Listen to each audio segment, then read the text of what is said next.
Muy bien, seguimos en vivo y en directo. Todavía nos queda TVU Noticias y vamos a conversar con Carlos Recondo, director nacional de INDAP, para saber más de esto de la emergencia agrícola y otros temas también que nos competen y que son parte del manejo del INDAP. Director, ¿cómo está usted? Gracias por conversar y darse este tiempo con TVU, canal de la Universidad de Concepción.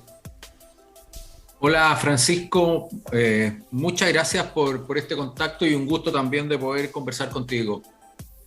Director, lo primero, ¿dónde está usted? ¿Visita la región del Biobío? ¿Con qué motivo? Efectivamente estoy aquí en Concepción en este ¿Ya? minuto, estoy en la oficina de la Dirección Regional de INDAP y voy a estar hoy y mañana en la región visitando principalmente algunas comunas de la provincia de Arauco. Y el motivo principal de nuestra visita es precisamente verificar en el terreno el avance de nuestro programa, de los apoyos que le entregamos a la agricultura familiar campesina.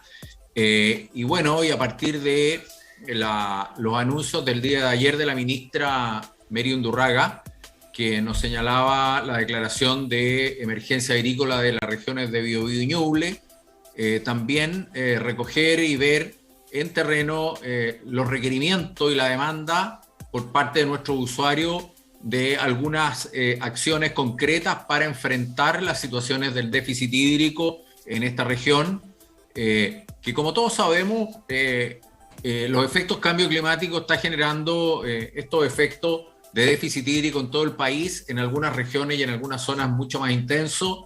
En la zona centro-norte, obviamente, esto se ha traducido en una sequía muy profunda, con daños bastante evidentes, y en algunas otras como Biobío estamos todavía frente a un déficit hídrico, o sea, menos pluviometría que lo que teníamos habitualmente, y eso tiene también algunos impactos en la actividad de la agricultura. ¿Director? Y eso es lo que estamos evaluando en estos días. Sí. ¿Cuáles son los alcances, la importancia de que Biobío entre a esta declaratoria de zona de emergencia agrícola? Bueno, esto tiene un efecto práctico. Primero, el efecto práctico es que la emergencia agrícola permite liberar o manejar recursos y poder reorientarlos a demandas más urgentes que tenga la región respecto a la contingencia que puede ocasionar este déficit hídrico. Pongo un ejemplo: sectores de ganadería, sectores de secano, en que producto del déficit hídrico tienen un déficit importante de forraje y por lo tanto están con problemas en la alimentación del ganado, y en esta época es complejo tener que enfrentar esa realidad porque la falta de alimentación puede atentar incluso no solo con los procesos productivos, sino que incluso con animales que ponen en riesgo su propia existencia, su propia vida. Y en ese sentido, tal vez el apoyo en forraje, el apoyo en recursos para la alimentación del ganado puede ser muy necesario, y para ello podemos liberar recursos para ese tipo de actividades. Pero también desde el punto de vista de la necesidad de agua. Nosotros estamos con un presupuesto muy importante en materia de riego para garantizarles dos líneas que verificamos como muy importantes para los agricultores. Primero, que tengan más certezas de la disponibilidad de agua de la que puedan contar. Y eso a través de obras, pequeñas obras de riego, tanto obras asociativas para tranques, mini embalses, distribución de agua. Y lo segundo es para que los agricultores de la agricultura familiar campesina cada día puedan ser más eficientes en el uso del agua. Es decir, cuando estamos frente a un bien que se ha transformado en un bien escaso, como es el agua, entonces tenemos que ser mucho más eficientes en el uso de esa agua que los agricultores transforman en alimento. Mientras menos agua usamos para producir los mismos alimentos, quiere decir que estamos siendo más eficientes, y para eso es el riego tecnificado, y estamos destinando muchos recursos para avanzar en la tecnificación del riego en la pequeña agricultura. Así que son varios los frentes en los cuales vamos a tener que actuar con los agricultores de la región a propósito de el déficit hídrico, que quiero recalcar, producto de un cambio climático que está instalado y que nos va a acompañar por mucho tiempo, y por lo tanto estas medidas son ahora para la contingencia, pero también tenemos que trabajar en medidas de adaptación a esta nueva realidad. Director, usted ha dicho que va a ir a terreno, ya va a conocer la realidad de algunas comunas, provincias, pero me imagino que ya tienen antecedentes. Respecto a la región del Biobío, ¿cuáles son las provincias o las comunas más afectadas por la escasez hídrica? Bueno, estábamos precisamente en una reunión con los jefes de área haciendo este mismo análisis que tú, Francisco, me estás requiriendo. Y te puedo señalar, por lo menos lo que hasta aquí hemos ido rescatando, es que hay distintas realidades, depende de los sectores donde nos ubiquemos.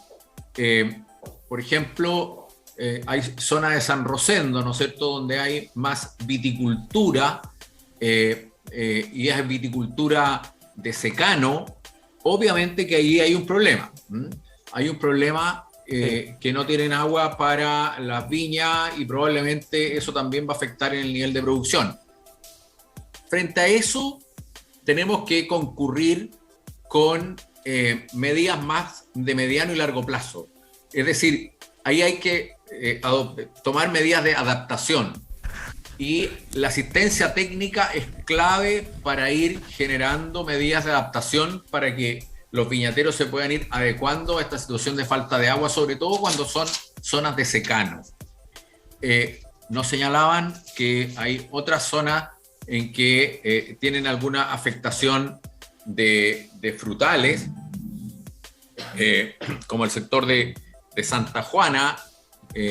Así es. Pero bueno, tendremos que ir verificando en cada sector dónde están los mayores problemas. En algunas partes será ganadería, en otras partes será viñas, en otras partes será frutales, pero hay distintas formas de enfrentar las ayudas que podamos entregarle a cada sector. Director, ¿qué influyó para que el gobierno finalmente incluyera a Biobío como zona de emergencia agrícola? Porque en primera instancia había quedado fuera y ahora se revirtió eso. ¿Por qué?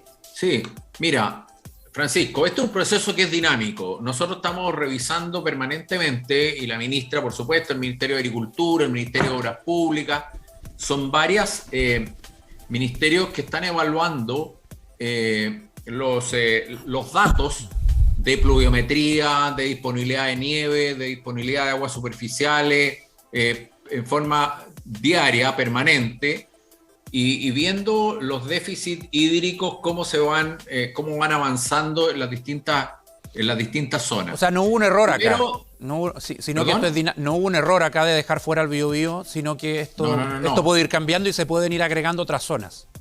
Eso es lo que ha ocurrido, Francisco. Piensa tú que la región de los lagos, que está bastante más al sur, fue la primera región que se decretó en emergencia agrícola por allá por marzo-abril. Y era por circunstancias completamente distintas a las que pueden haber en Concepción o en el norte. Luego se decretaron Coquimbo, Valparaíso, Maule y O'Higgins. Incluso se había quedado fuera la metropolitana, y que se incorporó semanas después cuando se verificó exactamente los datos que yo te estoy señalando. Ahora se incorpora Ñuble y Biobío, producto precisamente de este análisis que aporta en línea, por una parte, a través de sus estaciones meteorológicas, va entregando información la Dirección General de Aguas respecto de los cauces normales de los ríos, la acumulación de nieve en la cordillera, el estado de los embalses, etcétera. Y ese conjunto de datos son los que se ponderan para ir entregando las zonas decretando las zonas de emergencia. Okay. Que, como te digo, el efecto práctico es poder administrativamente liberar recursos, modificar, cambiar recursos de un lado a otro para poder enfrentar contingencias en cada uno de los sectores. Carlos Recondo, director nacional del INDAP, Instituto Nacional de Desarrollo Agropecuario, muchas gracias por conversar con TVU y aclararnos algunas dudas que teníamos en torno a esta declaratoria de zona de emergencia agrícola, y que le vaya bien en este recorrido por la zona, porque varias comunas necesitan la ayuda. Muchas gracias. Muchas gracias, Francisco, por este contacto, y será hasta pronto. Muchas gracias. Muy buenas tardes. 12:30 ya prácticamente. Pausa, señor director, ¿cierto? Y ya regresamos.